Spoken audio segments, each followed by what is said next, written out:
Welcome here to TalkFCB and welcome here today to the brand new season because Barça will be returning to La Liga action this Sunday against Getafe, and we're going to be talking about that game in some detail today. We're going to have emphasis on plenty of Barça players. We're going to be talking in detail about Ferran Torres. We're going to be talking about Ansu Fati and indeed Lamine Yamal, the young man who stunned us all with his performance against Tottenham in our last game. And I cannot wait here to get started on the channel as the new season gets underway. It is great to have you all here. So without further ado, let's do this. But before all of that to come, guys, let's start first of all with the breaking news, because at long last, Ousmane Dembélé, he is gone from Barcelona. The man has finally left our club. Dembélé there has joined PSG for a fee of 50.4 million euros right here, and it is being said right now that Barca will receive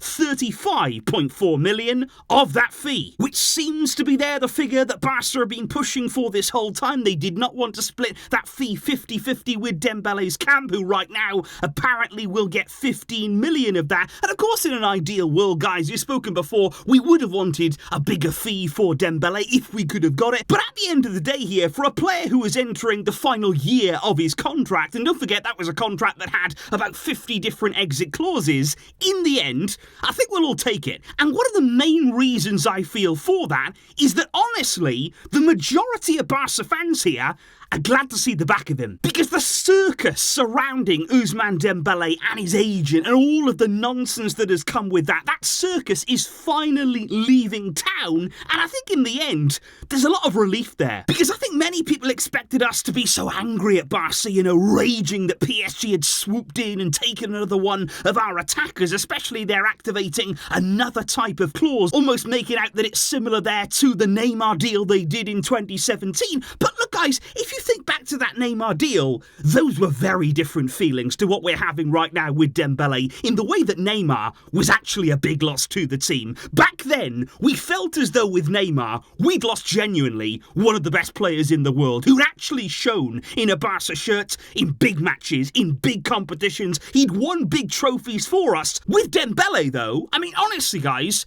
he's proven nothing. During his 6 years at the club, he has proven nothing at all. Season upon season, we talked there about the potential of Dembele. We wanted to unlock him. We wanted to get it out of him. We were hoping upon hoping. We talked about finding consistency and professionalism and all this, and it never happened. Never at any point did it all come together. Never did he become the player that we wanted him to be, the player that we needed. And now, like I say, it's been a long time coming, but Dembele's gone. But indeed, guys, if we do move on to the job in hand, this Sunday, Barca will travel to Getafe in our first league game of the season. And at the start of a brand new season, I love all of this hope. I love the optimism. I love the feeling that anything is possible. And I think what you want now, what we're all asking for, is that Xavi and these Barcelona players, they keep that feeling going. We want to feel this right the way deep into the season, and they have to prove to us fans now that we can continue to believe in the season ahead of us. And I'm certainly excited to see the likes of İlkay Gündoğan. He was officially registered in La Liga this morning following the exit of Dembele. And of course with Gündoğan, it's not been the most ideal preparation here in pre-season. Of course, he got that injury in El Clasico. That made things a little bit difficult for him. But I've got no doubt at all that when he is called upon, he will deliver in this team. He will be able to slot into that midfield and have no trouble at all integrating. But I do think it's going to be interesting tomorrow, guys, to see if Gündoğan starts the game in that midfield. That's what he's come here for. He wants to be in that starting lineup week in, week out in Xavi's team and be a key part of our midfield. And I've no doubt at all that he can be.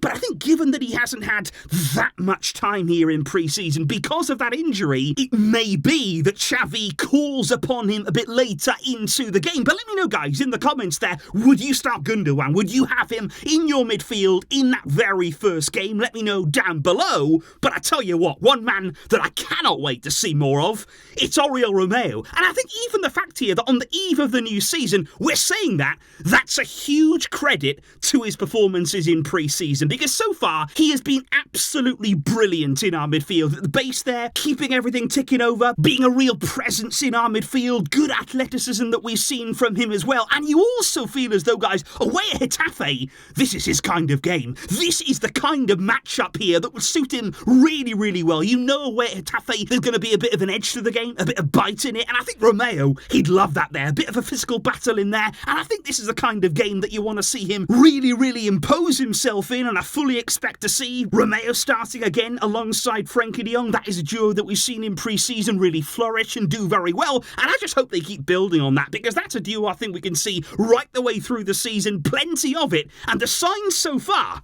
have been very, very good. There have been a few switches as well over the past few days in terms of shirt numbers, because Ferran Torres has officially taken the number 7 shirt for the coming season. That is his third different number so far at Barca. He's worn number 19 and number 11 and now 7, and that also means that Rafinha will take on Ferran's old shirt number 11 for Rafinha. But I do want to talk a bit now about Ferran Torres, because actually a lot of people coming into this season here, Barca fans, they're tipping Ferran for a really strong season because of the signs that he showed in pre-season. 3 goals in 4 games, a few clinical finishes in there, and he's a player right now that looks motivated. He does look ready to tackle a new season, new start maybe for Ferran Torres, and I do think it's going to be really interesting what happens with him this season, because I think, guys, when he originally came in there at the start of 2022, midway through the season, not easy to come into a big club at that stage of the season, and I think, to be honest, because of the transfer fee, and you remember as well how much Xavi played him, even towards the end of that season when Ferran wasn't really playing well, Xavi continued to put faith in him, continued to play him, and I think because of that, Ferran maybe thought, you know what, I'm going to keep getting chances, I'm going to stay in this team, Xavi is going to play me and play me and play me, it's going to be fine. But then last season, I think he was very shocked. I don't think Ferran Torres expected there to have the lack of game time that he did, to be out of the team so quickly as he was, because of the other players, of course, that we brought in. Suddenly, there was real competition, and I think last season, he was just shell-shocked by that. You know, the confidence completely drained out of him, but I think that's why this season is going to be intriguing, because right now, like I say, Ferran has gone away in the summer, and I think he's actually worked hard. He's been really motivated there. We've seen him in the gym, we've seen him in training sessions, and I think actually he's put his foot down. He said, I'm not leaving the club. And you know what, guys? I don't have a problem with players who say, I'm not leaving, as long as they back that up. You've got to now come out and prove why you should be here. You know, I hate it when players say, I'm not going anywhere, but then they don't do anything different. Ferran now, he looks as though he's going to come back and really show why he deserves to be here. And he needs to prove that to all of us Barcelona fans. He needs to prove the doubters wrong,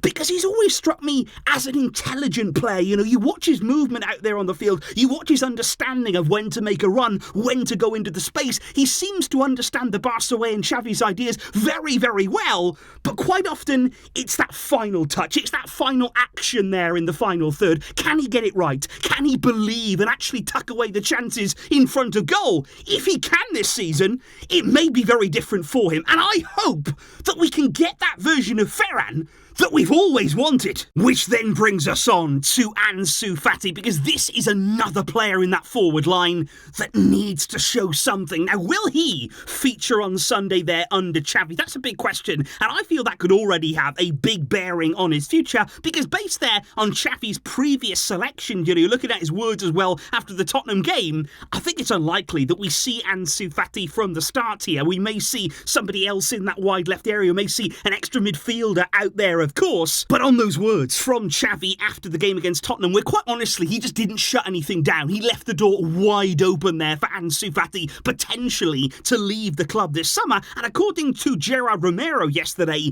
Ansu Fati and his entourage, they were very hurt by those Xavi words. They did not like to hear that after the game, to leave that speculation very much ongoing about his future, and I do feel like here, if we see Ansu at any point in the game, you know, any point at the start of this new season, every minute now, it's key. It's precious for Ansu Fati because he has to show something. He's got to send out a message to someone, whether it be Xavi, whether it be the Barcelona board, because it almost feels as though his time is running out here. He's got to come and show himself. But of course he does have 2 goals in his last 2 games, back-to-back there in pre-season, and 2 really nice, really good finishes, confident finishes in those games as well. Can he add 1 on Sunday if he gets a chance, if he gets a moment against Getafe? Let's wait and see what Ansu can produce. But of course, guys, make absolutely no mistake here. Ahead of a new season, looking at quality, looking at potential, looking at players that you're excited about seeing,